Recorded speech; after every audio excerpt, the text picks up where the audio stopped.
Hey, what's going on? In this video, I'm going to talk about how much I've spent on my Super73 S2, not just on the bike alone, but all the things that I've added to it. And as you can see, it's Christmas time, so maybe some of the items I mentioned in this video might be great gift ideas for yourself or that Super73 owner in your life. And some of these things I have discount codes in the description below. I'll be sure to mention those as I go through them. I bet most of you in this video at some point in your life have started a hobby, and as you've progressed through that hobby, you've had to buy more and more things to sustain that hobby. Well, as you buy things over time, you forget just exactly how much you've spent on that hobby. And I got thinking about the Super73 S2 and all the stuff that I've added to it, and I had no idea how much I've spent. So pardon me for looking at my phone in this video. It has a list of all the items I've spent money on for the Super73 S2. So let's start with the actual cost of the Super73 S2. Now I bought it back in 2020, and when I purchased it, it went for $2,445. I believe the S2 now is $400 more expensive, so I feel lucky that I got it at that price. The Super73 S2 comes with the Badger tires. They're more of a smoother street tire. I like the look and functionality of the Grizzly tires. Those came out after I bought the bike, so I upgraded to those because I like to do a lot of off-road, dirt riding, trail riding, things like that. And each tire costs $90. So the first expense, $180. The headlight that comes with the Super73 S2 is fine, but because I like to do a lot of night riding, I wanted to make sure the night was lit up. So I went with the cane-built light. I know a lot of Super73 owners go with that light, but not only did I go with just the light, I added the high beam option and the rock guard grill on the light for some added protection. That entire kit cost $220. Next up, we have the handlebars. There's a great company called Biltwell that makes stuff for motorcycles, you know, some additional parts, gear, clothing, etc. I feel like their style and culture matches the style of Super73, and so I thought it'd be cool to get some low-rise handlebars that were meant for a motorcycle and add them to my Super73 S2. I also got the bar pad there, not that I'll ever bounce my face off of it, I hope, but that combined cost $135. Now it's no secret, I'm a larger fellow, so it takes a little bit more stopping power to get me to a safe stop, so I thought it would be a good idea to add bigger rotors on my S2. The standard rotors I think are 180 millimeters. I upgraded to 203, so the bigger the rotor, the more stopping power you're going to have. I got those off of customebike.com, and the front and back rotors, plus the spacer that's needed to make sure that the brake caliper sits in the right position, cost me $153. Now there's an addition to the bike that you can't see, and that's because it sits on the inside of the tires, and that is the Mr. Tuffy tire liners. It's inevitable, you're gonna be out riding and something's gonna puncture your tire. So you want that added protection, and the Mr. Tuffy liners do just that. It's a recommended addition. I'd say it's one of the first things you should get for your bike. They're not cheap though, they come in at $58. This next modification to the bike is one of my favorite, but it's also one of the most expensive. It's added to the efficiency of the bike, it's added to the range of the bike, so you can guess it's my ChiBatterySystems Ranger. This comes in at $800, but it's money well spent.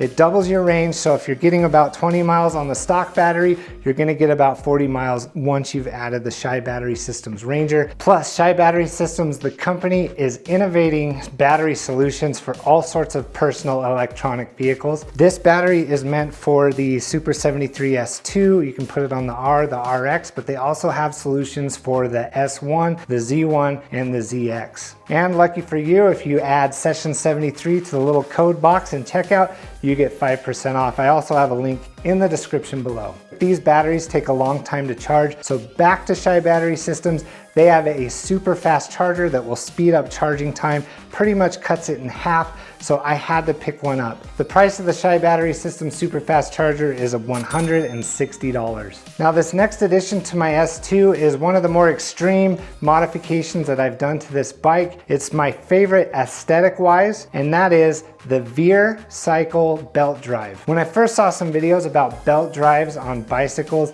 I started researching how I could add one to my Super73 73 S2. And as I did some research, I found the company Veer Cycles, and they've created a belt that you can add without having to cut your frame to add the belt to. It's called a V-belt. The advantage to a belt drive is it's a little bit quieter, but it's a whole lot easier to maintain. It's very sturdy, and it should last forever if you have your throttle or your pedal assist turned on. Now again, this modification wasn't that cheap. It came in at $349. After you've done a lot of riding on this bike, you'll begin to realize that maybe the stock seat isn't the most comfortable seat. So I started looking for a seat that was a little bit more comfortable, and I found the company OC Cafe Racer. I had them build me a custom diamond stitch one-up seat that I think looks great on the S2. This is not that seat, and we'll get into that in just a minute. That custom seat that's currently sitting off to the side but is still a great seat for this bike cost me $150. I'm always looking for different ways to make this bike my own, and that comes down to even the smallest modifications. This next modification is called the Stem Captain, and it sits right on the stem crown of your fork mount of your bike. Mine happens to have a thermometer in it. This modification, super easy to do, and it costs $25. Whenever my friends have picked up a Super 73, they've asked me, what are some things I should get for the bike? The number one thing I tell them are some mirrors so you can see behind you. It's an additional bit of safety that you can add to your bike to help you see what's going on around you. I like the look and style of the blur boundary mirrors, and a set of blur boundary mirrors come in at $60. If you have an eagle eye, you may have noticed that the front forks on my bike are not the stock Super 73 forks. That's because my Super 73 forks started rattling. They weren't as responsive as they used to be, and so I decided that I was going to try a different set of forks. I jumped on AliExpress and was able to pick up this set of forks for $147. The brand is called Bellini. You can also find them on Amazon, and as far as performance goes, I think they match the Super 73 stock forks. A minor modification to my bike are new grips. I'm actually about due for some new ones.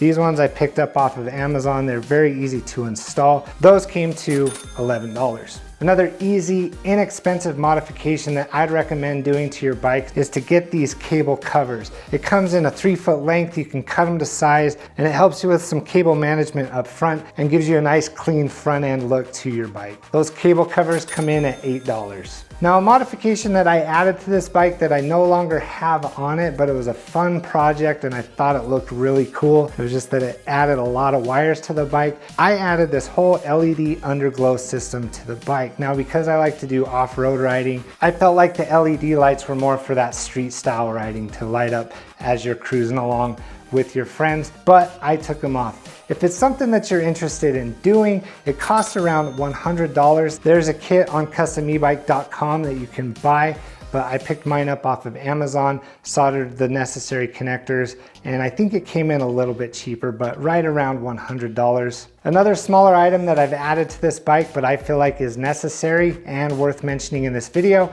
is my folding bike lock. I feel like it gives me just enough security if I'm doing a quick run into a convenience store or something like that, and this foldable lock came in at $25. There are a few other items on this bike that I actually haven't spent money on. One of the perks of having a YouTube channel and talking about bikes is companies will hit you up and maybe want you to talk about their products. So there's been several great companies that have sent me some items that I felt like were worth mentioning and giving you the cost of. Now, they didn't cost me anything. They were sent to me to review and talk about in a video, and I liked them so much that I've kept them on my bike. So the first item in that category is the turn signal kit and horn by Luminade. It's my most recent modification to the bike. Super easy, plug and play. It works for the S2 and the RX. The cost of that comes in at $155. Again, it didn't cost me anything, but it's worth mentioning the price. Another item that was sent to me by a company named Fastace are the 4-piston brake calipers. The S2 comes with a 2-piston brake caliper, but by upgrading to a 4-piston brake caliper, you get more braking power. So it was a no-brainer when they reached out to me and asked if I'd like to check them out. I said yes, and I have been super satisfied with these brake calipers. I would say if it's something you want to dive into, it is a great upgrade to your bike. The cost of those are $166, but I do have a discount down below. Earlier I mentioned the OC Cafe Racer seat and that I don't have it on the bike. I actually have this seat by Cane Built. It's a 2-up diamond stitch seat in black. I wanted to go with a black aesthetic here. It also has memory foam, so when Cane Built reached out to me and asked if I wanted to try it out, I said yes, and I've had it on my bike for several months now. It's super comfortable. My OC Cafe Racer seat was very comfortable as well, but I like this current black 2-up seat look, so I'm gonna keep it on my bike for now. The cost of that is $150. I also need to mention that ChiBatterySystems sent me their new supercharger. This doesn't charge as fast as the super fast charger, but if you studied anything about charging, the faster you charge your battery, the more degradation over time can occur with the battery. So with this one, it charges it faster without the risk of degrading your battery. So I use this when I'm not in a hurry to get somewhere, and it's been great. It speeds up your charging time by about 50%. This comes in at $120. So if you've been doing the math, then you would know that the grand total that I've spent on my Super73 S2 is $5,025. If you want to include some of the items that were sent to me to review, then that brings the total up to $5,615. Now to put that into a little bit of perspective, that is twice as much as I spent on my beloved Super73 hauler, my 1990 Ford Ranger. Now I'm not gonna act like $5,000 isn't a lot of money, but these were purchases that I made over time, so the blow isn't as harsh. Also, a lot of these items I've bought to talk about for YouTube videos, and I've loved them so much that I've kept them on my bike. So in my mind, it's a win-win. And if you get anything out of this video, hopefully it's gift ideas for you or your loved ones over the holidays. With all that being said, thank you so much for watching.